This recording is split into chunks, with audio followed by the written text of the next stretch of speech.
Ah, yes. The fight between Joseph Parker and Fabio Wardley.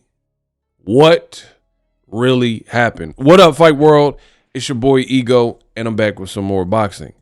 Now, Parker Wardley, I think it definitely delivered in terms of a fight, heavyweight fight nonetheless, and it was a fight I was looking forward to. I don't know if the pay-per-view price was really justified. However, as a fight, it definitely was fun from the O2 Arena in London, and I want to give you guys my breakdown. So, fun fight. I give you guys the good, the bad, and the ugly. It was definitely a fun fight. I enjoyed it. Parts tactical, parts were like two trucks playing chicken with each other, and it was like aggressive action, which is, for me, probably the type of fight I like the most. The boxer puncher. Some people, they kind of like the fights where it's rock'em sock'em robots. For me, I don't really care about that because boxing is the art of hit and don't get hit. So I like a good, aggressive, tactical fight where it's not like two people with no defense are just fighting and throwing a million punches, but a fight where people get hit with a big shot. You don't want to keep getting hit with that big shot, so you're trying to make adjustments. You got to make adjustments. So this was definitely a fun fight. Bravo. Fabio Wardley won the fight via 11th round stoppage. Now, I'm going to start with the bad and the ugly. For me, it wasn't too much that was bad and ugly, but this specifically. The bad was he rallied and got a knockout in the 11th round, and to me, it looked premature. Now, I watched it live. Maybe I got to go back and watch it again, but he definitely hurt Parker. It was like in the 10th round. I mean, he hurt Parker a couple times in this fight, but he definitely hurt Parker in the 10th round, and it looked like Parker was slow to kind of like go back to his corner. He looked a little bit, a little bit wobbly, right? And then wanting to make good on that promise, he like jumped on him in round 11. And Parker was slipping and trying to survive this onslaught because you had a hungry, younger Wardley who was like pressing him in the 11th round. And he was letting a lot of punches go. But to me, there were other situations earlier in the fight that kind of looked like this for both guys, and they survived them, and the fight continued.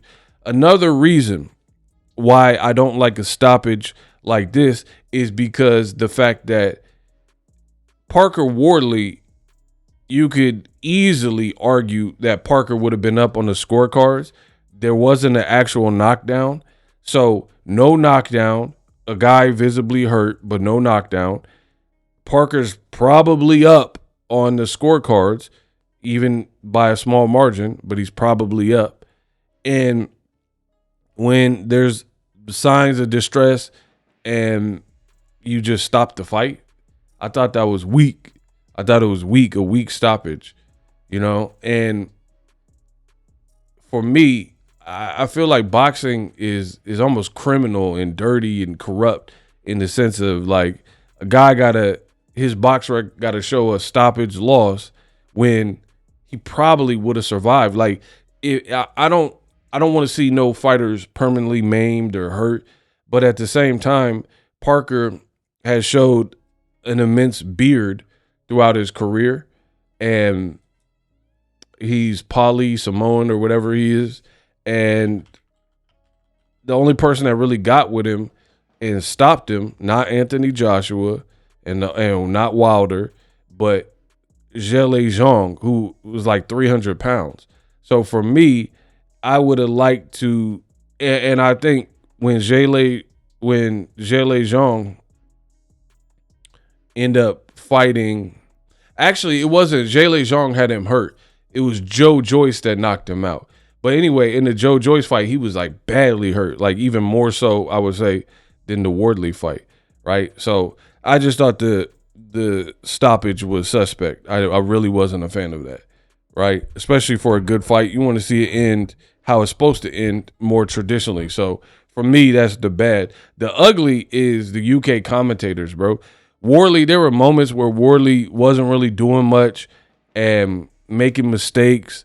And anytime he threw a punch, you got the UK commentators who are insanely biased, and they're like, "Oh, Wardley, oh yeah, I think he's getting the better of it." Blah blah blah. And I'm like, are they watching the same fight? So just like the Hooney fight for Wardley, this was one of those fights where Wardley, there were flaws shown. It showed he could be outboxed. There were mistakes made, and then he has power and hunger. You know what I mean? And it kind of like pulled him up enough to allow him to rally in order to achieve the victory. But this was a hard fought fight for Wardley. From a technical perspective, Wardley, he's 30 years old, and there are some mistakes there that I'm seeing, right? Like he keeps his hands low in a lot of segments, and Parker made him pay for that. And the breathing, you could tell Joseph Parker had the better elite level pacing because Parker, I'm sure Parker was throwing a good amount of punches coming forward, all that stuff, boxing. And Parker seemed more in control of his breathing. And he seemed like less nerves and less like tired through many portions of this fight. Whereas I was looking at Wardley, and he was huffing and puffing and breathing hard, and it looked like he had to dig down and get to a different gear a little bit to load manage in those rounds. That's what I was seeing. Wardley, what he did right is he does have heart, and he stuck with the game plan, and he stuck with it long enough to, I guess, see the end result, which is a knockout victory. So even if I don't agree with the stoppage and I think it's rather premature, his box rec is going to show that he knocked out a former champion in Joseph Parker, regardless of me or however you guys feel. Let me know in the comment section. Also, if you like boxing breakdowns and you want to know what really happened, hit the subscribe button, hit the bell icon so you don't miss a thing. Daily boxing content. I do live streams. I give the fans what they want. So make sure you guys subscribe. But Wardley did good. He had a very sneaky body attack, kind of a single where he would just bop, but he was landing hard. Or sometimes it was two, like bop bop. And I thought that was good against a veteran and a former champ, somebody who's older than you. I definitely like me a good body attack. Go to them guts. Go to the body. So I like that from Wardley. Again, back to what I was saying a few minutes ago, I like Wardley's heart and resilience. Some fighters, there were some chippy moments where Parker was getting the best. I want to say rounds 4, 5, 6, right in that little stretch. It looked like Parker was getting into a groove, and I thought those were some strong rounds. He definitely hurt Wardley throughout this fight in small spots.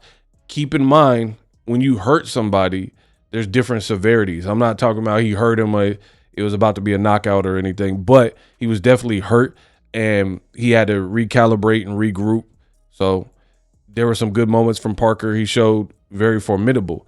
Very unfortunate for Parker also because Parker was supposed to fight Daniel Dubois. They bring in Martin Bakole, right? He knocks him out, doesn't get the Dubois fight. Dubois loses to Usyk. So seemingly the winner of this fight could possibly fight Usyk, and now the former champion is done, in my opinion. How you going to get a title shot and the record shows that you just got stopped by Fabio Wardley? So if anything, Wardley might get a Usyk fight, which is going to be a very difficult fight for him from what I've seen, because it looks like he can be outboxed. But the equalizer is he got power and he got heart and he's willing to try to get through those moments. But Usyk, different animal, very light on his feet, southpaw, and He's the Brit Slayer. Every British person, from Tony Bellew, 2 fights with Tyson Fury, 2 fights with Daniel Dubois, 2 fights with Anthony Joshua. Meet with me is madman, right? He beating all these dudes, right? So all these English fighters fail before Usyk.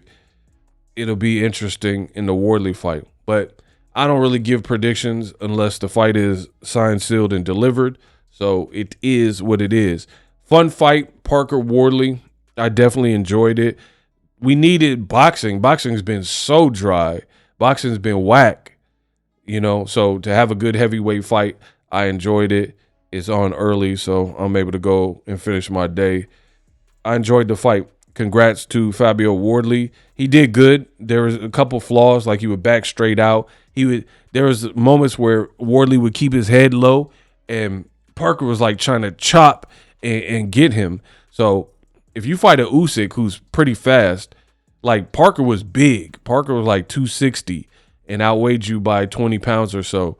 So Usyk comes in lighter and he's definitely faster. So for me, he got to tighten up in some of them areas, like keeping his hands low, keeping his head low, backing straight out, getting tired early in the fight. He's going to have to work on all that to try to beat a guy like Usyk. But nonetheless, Parker Wardley delivered. Let me know what you think in the comment section. Did you love it? Did you hate it? If so, why? And most importantly, what did you think of the stoppage? For more boxing news, subscribe. Live streaming can be tough, which is why I use StreamYard. Click the link in the description for StreamYard, which is an awesome tool that enables you to set up your stream with ease of use. Get great results with live streaming. It's what I use. Stream to social media with ease with StreamYard. Live streaming is here to stay. Engage with your audience using StreamYard. Great way to reach out to your audience and connect. So you need a tool that can do that.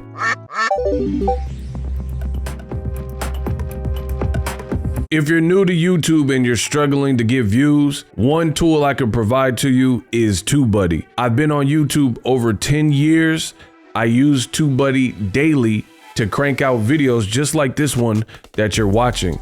Learn how the pros do it with TubeBuddy. YouTube receives a lot of traffic, which also means a lot of creators, a lot of people putting out content. So you need to learn the ropes so you know how to separate yourself, especially if you're new. But even if you're a pro, use TubeBuddy. The link is in the description. Get more views, more subscribers, and a higher click-through rate, so ultimately you can realize all of your online goals. Use my affiliate link in the description and grow your channel fast.